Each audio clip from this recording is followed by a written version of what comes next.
Students, as you know, it is our technical class. Today is Friday, and fortnightly we organize our technical class. In our last technical classes, we discussed about solar system, not the natural solar system.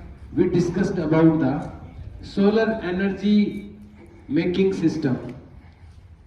And you can look in front of you some equipment, some parts of this system. इस system के कुछ parts आप यहाँ पर देख सकते हैं. And as I told you in my last session, in my last classes, जैसा कि मैंने आपको पिछली बार बताया था कि जो ट्रेडिशनल एनर्जी बनाने के सिस्टम है, जो पहले से जिन सिस्टम से एनर्जी बनाई जाती थी, वो काफी पॉल्यूटिंग सिस्टम है. पॉल्यूशंस होता है उनसे, बहुत सारी गैसें एनवायरनमेंट को पॉल्यूट करती है.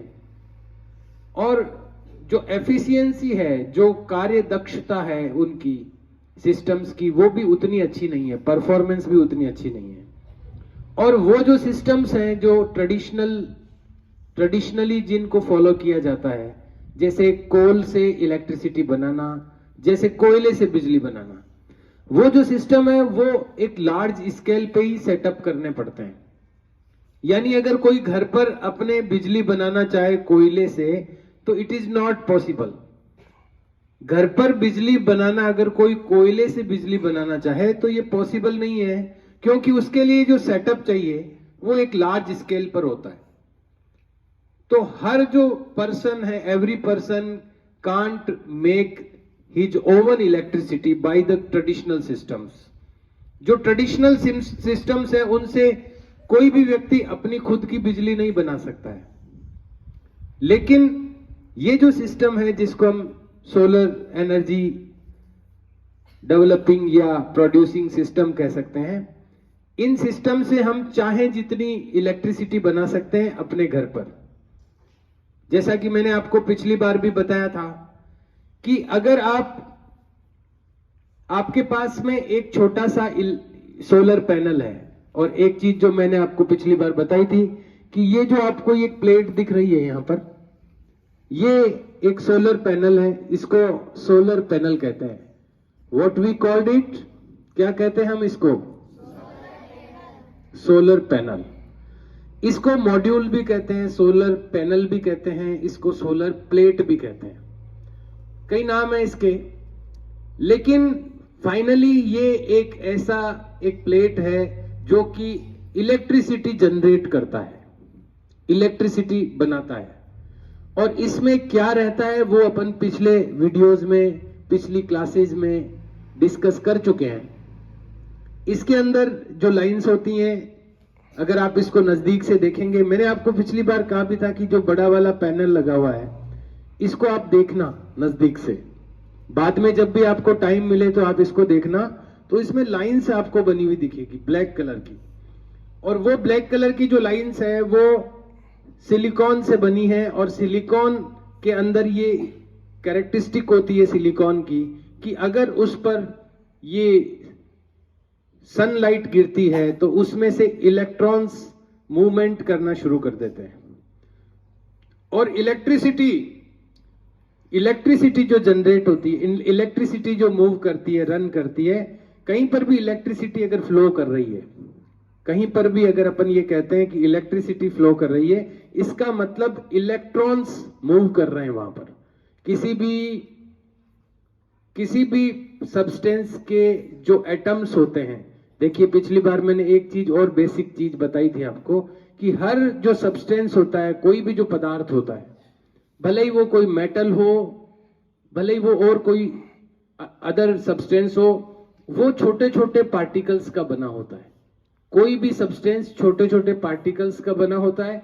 और वो उस पार्टिकल को एटम कहते हैं, सबसे छोटे पार्टिकल को. और हर पार्टिकल में 3 टाइप के पार्टिकल होते हैं. हर एटम में 3 प्रकार के पार्टिकल होते हैं, प्रोटॉन, न्यूट्रॉन और इलेक्ट्रॉन. प्रोटॉन और न्यूट्रॉन जो है वो सेंटर में होते हैं, इलेक्ट्रॉन उन दोनों के चक्कर लगाते रहते हैं, रिवॉल्व करते रहते हैं। तो इसका मॉडल भी आपको क्लासेज में मिल जाएगा। आप एटम का एक मॉडल देखना किसी भी क्लास में, तो आपको उसमें से समझ में आएगा कि जो एटम का स्ट्रक्चर होता है वो क्या होता है। एटम में 3 पार्टिकल्स हैं जिनके नेम्स हैं प्रोटॉन, न्यूट्रॉन और इलेक्ट्रॉन। इलेक्ट्रॉन जो है वो चक्कर लगाते हैं, तो जब इलेक्ट्रॉन चक्कर लगाते हैं तो इलेक्ट्रिसिटी फ्लो होती है। तो यहां इसके अंदर ये जो प्लेट बनी हुई है ब्लैक कलर की लाइनों से, ये सिलिकॉन की लाइनें हैं, और इसकी ये प्रॉपर्टी है कि जब इस पे सनलाइट गिरती है तो इलेक्ट्रॉन्स का मूवमेंट शुरू हो जाता है, और इलेक्ट्रॉन्स का मूवमेंट शुरू होने का मतलब है इलेक्ट्रिसिटी फ्लो होने लगती है। और इसके अंदर आपको व्हाइट कलर की लाइनें भी दिख रही होगी, देख पा रहे हैं आप लोग। ये जो ब्लैक कलर की लाइनों से जो इलेक्ट्रिसिटी बनती है वो व्हाइट कलर की लाइनों के थ्रू इकट्ठी होती है। जैसे मैंने पिछली बार आपको एक एग्जांपल भी दिया था कि जैसे मान लो आपकी ये लाइनें बनी हुई है और हर एक बच्चे के पास में एक टॉफी है, मुझे वो सारी टॉफियां यहां इकट्ठी करनी है, तो मैं ये कर सकता हूं कि मैं हर एक लाइन का जो लीडर है उसको ये कहूंगा कि अपनी लाइन की टॉफियां इकट्ठी कर लो। हर लीडर जाएगा और अपनी लाइन की टॉफियां इकट्ठी कर लेगा, और ये लीडर्स जो हैं वो ला करके मुझे सारी टॉफियां दे देंगे। तो मैंने क्या किया, हर एक लाइन की जो टॉफियां हैं वो इकट्ठी कर ली। अगर अपन ये टॉफियां नहीं होके इलेक्ट्रिसिटी हो, तो हर लाइन की इलेक्ट्रिसिटी अगर इकट्ठी हो जाए तो ये सारी इलेक्ट्रिसिटी एक साथ आ सकती है। तो इसी तरह से ये जो व्हाइट लाइंस आपको दिखाई दे रही है, ये व्हाइट लाइंस इलेक्ट्रिसिटी को इकट्ठी करने के लिए बनाई हुई है। इनको बस बार कहते हैं, इनका नाम है बस बार। और ये बस बार, जितनी ज्यादा बस बार होगी किसी भी प्लेट में, उतनी ही ज्यादा जो इलेक्ट्रिसिटी इकट्ठी होने का जो प्रोसेस है वो इजीली होगा, यानी आसानी से। अब मान लो आप सोचिए यहां पर जो स्टूडेंट्स बैठे हैं, अभी जैसे यहां पर 1 2 3 4 5 6 7 अराउंड 10 लाइन्स हैं यहां पर। मान लो मुझे जल्दी टॉफियां इकट्ठी करनी है, तो लाइनें ज्यादा होने से टॉफियां जल्दी इकट्ठी होगी या लाइनें कम होने से जल्दी इकट्ठी होगी? चलो कोई भी बताओ, रेज योर हैंड्स। मान लो सब बच्चों के पास यहां पर टॉफियां हैं और मुझे जल्दी से टॉफियां इकट्ठी करनी है सबकी, तो अगर लाइनों की जो नंबर ऑफ लाइंस हैं वो बढ़ाएंगे तो जल्दी इकट्ठी होगी, या नंबर ऑफ लाइंस कम होगी तो जल्दी इकट्ठी होगी? चलो आपको जिसको इसका आंसर पता है, या इसका कोई फिक्स आंसर नहीं है, आपको अभी तुरंत सोचना है इसका आंसर कि लाइनें अगर ज्यादा होगी तो टॉफियां जल्दी इकट्ठी होगी, या लाइनें कम होगी तो जल्दी टॉफियां इकट्ठी होगी? हेमंत बताओ। कम होगी तो क्यों? अच्छा, इसका कहना है कम होगी तो जल्दी इकट्ठी होगी। कोई और डिफरेंट आंसर देना चाहता है क्या? देखिए यहां पर एक चीज मैं क्लियर कर दूं कि बच्चों की संख्या उतनी ही रहने वाली है दोनों कंडीशंस में। यानी फॉर एग्जाम्पल अगर हम 100 बच्चे बैठे हैं यहां पर, सोचना, एक क्वेश्चन है आपके लिए, सबको सोचना है इस क्वेश्चन का आंसर। मान लीजिए कि 100 बच्चे बैठे हैं, अब 100 बच्चों की के पास में टॉफियां हैं। अगर मैं 100 बच्चों की 10 लाइन बनवाता हूं तो मैं जल्दी उन टॉफियों को कलेक्ट कर पाऊंगा इस तरीके से, जो मैंने तरीका बताया ना कि हर लीडर जाएगा अपनी लाइन में और टॉफियां इकट्ठी कर लाएगा। ये तरीका यही रहना है दोनों कंडीशंस में, और बच्चे भी वही रहने हैं दोनों कंडीशंस में। पहली कंडीशंस में भी 100 स्टूडेंट्स रहेंगे और सेकंड कंडीशन में भी 100 स्टूडेंट्स ही रहेंगे। तो अगर मैं मान लो 10 लाइंस बनवाता हूं एक कंडीशन में, और दूसरी कंडीशन में मैं मान लीजिए 15 लाइन बनवाता हूं, तो जल्दी टॉफियां किस कंडीशन में इकट्ठी होगी? बच्चे दोनों में 100 ही हैं, फर्स्ट कंडीशन में भी 100 है, सेकंड में भी 100 है, तो किस कंडीशन में जल्दी इकट्ठी होगी? बताइए। कुछ लोग बताना चाह रहे हैं, चलो बताओ। तमन्ना 10 लाइन्स में। अच्छा, अब तुम्हारा आंसर का लॉजिक क्या है, क्यों होगी 10 लाइन में? बताओ। क्योंकि उसमें ज्यादा बच्चे इकट्ठा करेंगे। 10 लाइन्स में ज्यादा कैसे करेंगे? 15 लाइन में करेंगे ज्यादा। तो अगर 15 लाइनें हैं तो 15 लीडर्स जाएंगे ना कलेक्ट करने के लिए। अगर 15 लाइनें हैं तो 15 लीडर जाएंगे कलेक्ट करने के लिए। क्यों जाएंगे कि नहीं जाएंगे? मैंने बोला ना कि हर एक लीडर जाएगा कलेक्ट करने के लिए, ऐसा बताया था ना मैंने। तो 15 लाइनें होगी तो कितने लीडर जाएंगे कलेक्ट करने? 15। और 10 अगर लाइंस होगी तो कितने लीडर जाएंगे कलेक्ट करने? 10। तो 15 लीडर जल्दी कलेक्ट करके लाएंगे या 10 लीडर्स जल्दी कलेक्ट करके लाएंगे? 15 जल्दी कलेक्ट करके लाएंगे, क्योंकि बच्चे तो बराबर है। तो 15 लीडर अगर जाएंगे ना कलेक्ट करने के लिए तो वो जल्दी से इकट्ठी हो जाएगी। तो जितनी ज्यादा बस बार, और ये जो लाइनें हैं ये बस बार है, जितनी ज्यादा बस बार होगी प्लेट में उतनी ही जल्दी इलेक्ट्रिसिटी कलेक्ट होगी, तो उतनी परफॉर्मेंस बढ़ जाएगी उसकी। तो जितनी ज्यादा बस बार होगी प्लेट में उतनी ज्यादा इलेक्ट्रिसिटी एफिशिएंसी के साथ में कलेक्ट होगी।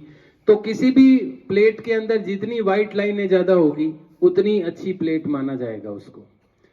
ये प्लेट्स जो आपको दिखाई दे रही है ना, ये आजकल 2-3 टाइप की आती है। देखिए आपको भी पता है कि जैसे जैसे साइंस डेवलप हो रहा है तो नए नए इनोवेशंस होते रहते हैं, नई नई खोजें होती रहती है। तो पहले जब कोई चीज बनती है तो वो प्राइमरी लेवल पर होती है। जब कोई पहली बार कोई चीज बनती है तो वो एक नॉर्मल लेवल पर बनती है, फिर धीरे धीरे उसमें सुधार होते रहते हैं, अपग्रेड होती रहती है वो। जैसे आपको पता होगा पहले टीवी जो होते थे वो काफी बड़े होते थे। पहले जो टीवी बने थे, शायद शुरुआत वाले टीवी तो मैंने भी नहीं देखा है, लेकिन सुना है कि अपन बात करें, चलिए टीवी को छोड़ के कंप्यूटर की बात करते हैं। कंप्यूटर जो सबसे पहले बना था आपको पता है, वो अपना जितना एक क्लासरूम है ना उतना बड़ा एक कंप्यूटर था। सबसे पहले जो कंप्यूटर बना उसका जो साइज था वो एक बड़े रूम के बराबर था, इतना बड़ा कंप्यूटर। लेकिन बड़ा होने का मतलब ये नहीं था कि उसमें पावर भी ज्यादा था। आज का जो छोटा कंप्यूटर है उससे भी कम पावर वाला था वो। पावर कम था लेकिन साइज बड़ी थी उसकी, क्योंकि वो स्टार्टिंग लेवल था। किसी ने उसको इनोवेशन किया था, खोज की थी उसकी। बाद में फिर उसका साइज छोटा होता गया और पावर बढ़ता गया, साइज कम होता गया, पावर बढ़ता गया। अभी कुछ सालों पहले जो कंप्यूटर की जो मॉनिटर्स आते थे वो बड़े बड़े आते थे, देखा आपने किसी ने? कंप्यूटर का जो मॉनिटर होता है पहले काफी बड़ा आता था, पीछे से काफी लंबा। पुराने टाइप के टीवी देखे हैं आप लोगों ने? टीवी पुराने वाले अभी भी होंगे कई घरों में। किसके पास है बड़े वाले टीवी? बड़े मतलब पीछे से जो लंबे आते थे। आजकल जो कंप्यूटर के मॉनिटर्स आते हैं वो पतले आते हैं, पता है आपको? जिनको LCD और LED बोलते हैं। दीवार पर चिपक जाते हैं, दीवार पर लटका सकते हैं, उनको हैंग कर सकते हैं अपन। ये पता है सबको? पहले ऐसे नहीं आते थे। पहले जो टीवी होते थे वो इस तरह से उनको दीवार पर चिपका नहीं सकते थे अपन। पहले बड़े बड़े टीवी आते थे। तो हर चीज जो साइंस जैसे जैसे डेवलप होता है वैसे वैसे उसकी साइज कम होती जाती है और उसकी जो परफॉर्मेंस है किसी भी मशीन की वो बढ़ती जाती है। पहले मोबाइल नहीं था। मोबाइल क्या है? मोबाइल एक कंप्यूटर ही है। मोबाइल एक छोटा कंप्यूटर है, इसको पाम टॉप कंप्यूटर कहा जाता था। शुरुआत में जब कंप्यूटर्स ज्यादा डेवलप नहीं थे तो इसको पाम टॉप कंप्यूटर ही बोलते थे, जो हथेली में आ जाए ऐसा कंप्यूटर। जैसे डेस्कटॉप होता है वैसे ही पाम टॉप। डेस्कटॉप, लैपटॉप, आपने 2-3 ये टर्म सुनी होगी। लैपटॉप सब जानते हैं? लैपटॉप को लैपटॉप क्यों कहते हैं, किसी को पता है? लैपटॉप का नाम लैपटॉप क्यों है? लैप कहते हैं गोदी को। लैप का मतलब होता है गोदी, तो गोदी में ले सकते हैं उस कंप्यूटर को, इसलिए अपन उसका नाम है लैपटॉप। जो अपन डेस्क पे रख करके जिससे काम करते हैं वो है डेस्कटॉप, और जिसको अपन हथेली में लेकर के काम कर सकते हैं वो है पाम टॉप, इसलिए इनके नाम हैं। तो कंप्यूटर के मैंने एग्जांपल दिया आपको कि जैसे जैसे साइंस डेवलप हुआ तो कंप्यूटर के साइज छोटे होते गए और इतने छोटे हो गए कि आजकल अपन हाथ में पकड़ सकते हैं उसको, इतना छोटा कंप्यूटर। लेकिन उनकी पावर कम नहीं हुई, उनकी पावर बढ़ती गई।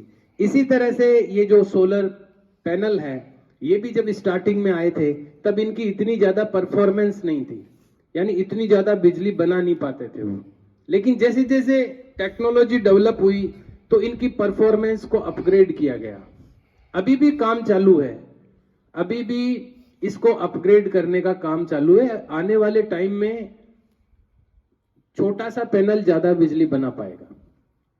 अभी जो आप ये साइज देख रहे हैं, ये जो पैनल होते हैं सोलर पैनल, ये इनकी जो कैपेसिटी है वो वोल्टेज में मेजर की जाती है, यानी पैनल कितने वोल्ट का है वो उसकी कैपेसिटी को शो करता है। आपने देखा होगा जो बल्ब आते हैं, बल्ब देखे हैं सबने? बल्ब कितना तेज जलेगा या कितना धीमा जलेगा, ये किसके ऊपर डिपेंड करता है?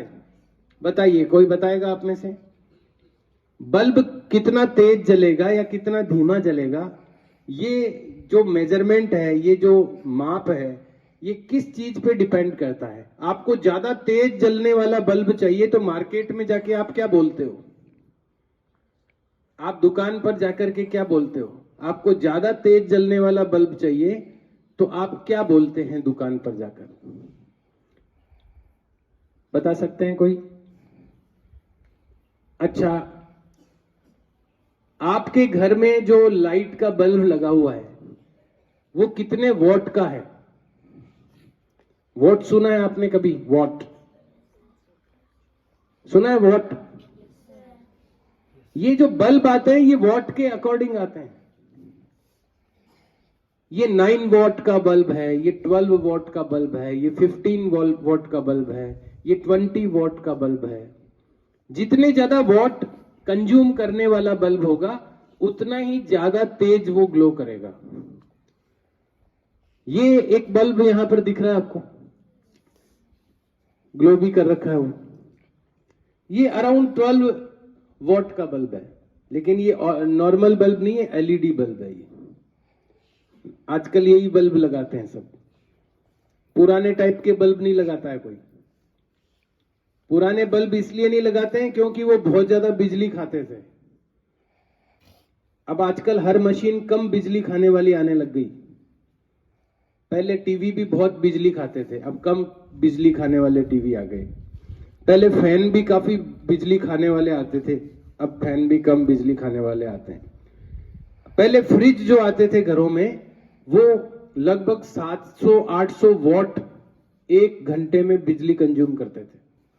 700-800 वॉट बिजली एक घंटे में। अभी जो फ्रिज आ रहे हैं ना वो 50 से 100 वॉट पर आवर पे चलते हैं। तो हर जो मशीन्स हैं, हर एक जो मशीन्स हैं वो धीरे धीरे अपग्रेड हो रही है, टेक्नोलॉजी अपग्रेड हो रही है, तो वो जो खपत है बिजली की, जो कंजप्शन है वो कम हो रहा है। और अगर कोई चीज बनाने वाली चीज है, जैसे बिजली बनाने वाली जो चीज है, उसकी बनाने की क्षमता जो है वो बढ़ रही है धीरे धीरे। जो मशीनें जो बिजली खाने वाली है वो उनकी खाने की क्षमता कम कर रहे हैं वैज्ञानिक, और जो बनाने वाले हैं उनकी बनाने की क्षमता बढ़ रही है। तो ये यहां पर जो प्लेट है वो 75 वॉट की है, 75 वॉट की प्लेट है। ये 75 वॉट बिजली पैदा कर सकती है एक घंटे में।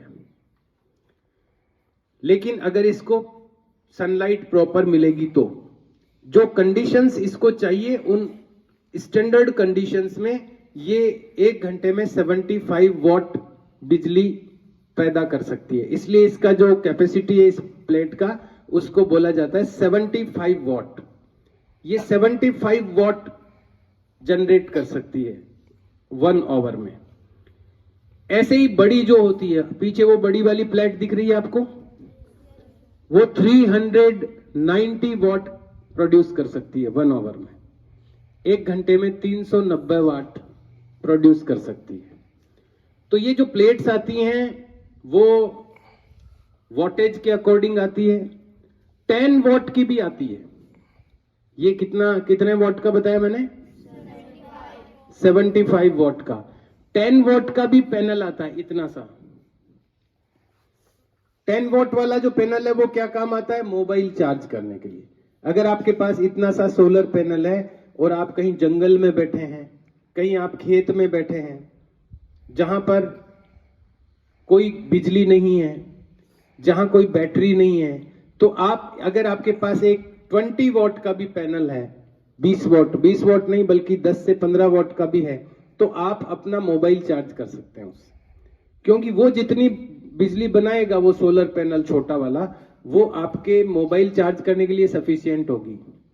तो आप देखिए आप कितने छोटे से छोटी लेवल पर बिजली बना सकते हैं। ये जो आपके पास में फ्रीनेस रहती है कि आप कितनी भी बिजली बना सकते हैं, ये केवल इसी टेक्नोलॉजी में पॉसिबल है। टेक्नोलॉजी और भी है बिजली बनाने की, जैसे मैंने कोयले वाली बताई, एक विंड एनर्जी भी होती है, आपने देखा होगा बुक्स में। तो बड़ी बड़ी जो विंड मिल्स होती है, पंखे होते हैं बड़े बड़े, वो चलते हैं जहां तेज हवाएं चलती है, उससे भी बिजली बनती है। लेकिन उसके लिए लार्ज स्केल पर काम करना पड़ता है। लेकिन इसके लिए बस इतना सा सोलर पैनल आपके पास अगर है तो आप थोड़ी सी बिजली बना सकते हैं। आपको ज्यादा बिजली बनानी है तो थोड़ा बड़ा ले लीजिए, जितनी ज्यादा बिजली बनानी है उतना आप बड़ा पैनल ले लीजिए। एक से काम नहीं चलता है, 2 लगा लीजिए, 4, 10, 15, 20 कितने भी लगा सकते हैं आप। जितनी आपकी रिक्वायरमेंट है, जितनी बिजली आपको बनानी है, उतनी मात्रा में, उतनी क्वांटिटी में आप सोलर पैनल लगा सकते हैं। अब लगाना कहां है? जहां धूप आती है। इसको ये इलेक्ट्रिसिटी कब जनरेट करेगा? जब इस पे धूप गिरेगी, सनलाइट इस पे फॉल होगी। तो सनलाइट जब गिरती है सोलर पैनल पे तो इलेक्ट्रिसिटी जनरेट होती है। ये अगर आप इसको छाया में रख देंगे तो जनरेट नहीं करेगा। इसके लिए सनलाइट जो है वो मैंडेटरी है, सनलाइट कंपल्सरी है, सनलाइट पे ही ये वर्क करता है। तो ये इसका बेसिक कुछ चीजें अपन ने आज डिस्कस की है। अभी इसमें बहुत कुछ चीजें हैं बाकी। धीरे धीरे आपको इससे संबंधित जो भी नॉलेज है वो धीरे धीरे आपको पता लगता जाएगा, और फिर आप एक दिन शायद आपको सब कुछ पता लग जाएगा कि ये कैसे काम करता है। आप भी इसका यूज कर पाएंगे, और कहीं पर आप अगर लगा हुआ देखेंगे तो आप ये जज कर पाएंगे, मेजर कर पाएंगे कि ये कितना बड़ा सोलर सिस्टम लगा हुआ है। या कभी आपको भी अगर सोलर सिस्टम की रिक्वायरमेंट होगी तो आप एक डिसीजन ले पाएंगे कि हाँ मुझे कितना लगाना है, कौन सा लगाना है। तो एक ये सोलर टेक्नोलॉजी के साथ साथ इलेक्ट्रिसिटी से जुड़ी हुई कई टर्म्स भी आपको पता चलेगी, कई बातें, बिजली से जुड़ी हुई कई बातें भी आपको पता चलेगी। इलेक्ट्रिसिटी होती क्या है, कैसे वर्क करती है, मेजरमेंट क्या होता है। धीरे धीरे अपन इस टेक्निकल क्लास में इलेक्ट्रिसिटी से रिलेटेड हर चीज को टच करते हुए चलेंगे। और जब आप अपर क्लासेज में जाएंगे, अगर आप इंजीनियरिंग करते हैं बड़े होकर, अगर आप साइंस मैथमेटिक्स लेते हैं बड़े होकर, अगर आप फिजिक्स पढ़ते हैं आगे जाकर, तो आपको कई चीजें समझने में बहुत आसानी रहेगी। जब आप इन चीजों को समझेंगे यहां पर, तो आगे हायर क्लासेज में अगर आप साइंस फील्ड में जाते हैं तो आपको बहुत सारी चीजें समझना आसान हो जाएगा, और समझना आसान भी हो जाएगा और आप प्रैक्टिकली उनको देख चुके होंगे। एक्चुअली क्या होता है, अपर क्लासेज में कई बार जो प्रैक्टिकल्स होते हैं वो प्रैक्टिकली दिखाए नहीं जाते हैं, ओनली हम उसको थ्योरेटिकली पढ़ते हैं, बुक्स में पढ़ते हैं, तो हम उसको प्रॉपरली अंडरस्टैंड नहीं कर पाते हैं। लेकिन अगर आप प्रैक्टिकली देखेंगे हर चीज को तो बहुत सारी चीजें आप क्लियर हो जाएगी आपके माइंड में, और आपको स्टडी में भी उससे हेल्प मिलेगी। तो ये केवल यहाँ पर जो अपनी टेक्निकल क्लास है, ये ओनली एंटरटेनमेंट नहीं है, ये एक बहुत बड़ी चीज है जो कि बच्चे मिस करते होंगे बाकी जगह पर। चीजों को प्रैक्टिकली बताना और बहुत ही आसान लैंग्वेज में, समझने योग्य लैंग्वेज में, ये जो अपॉर्चुनिटी है ये हर जगह अवेलेबल नहीं होती है। आपको ये अपॉर्चुनिटी अवेलेबल हो रही है, ये आप लकी हैं। आप बहुत कुछ सीखने वाले हैं इस टेक्निकल क्लास में। तो फिर से अगले फोर्टनाइट में हम लोग आगे की कुछ चीजें डिस्कस करेंगे। ओके।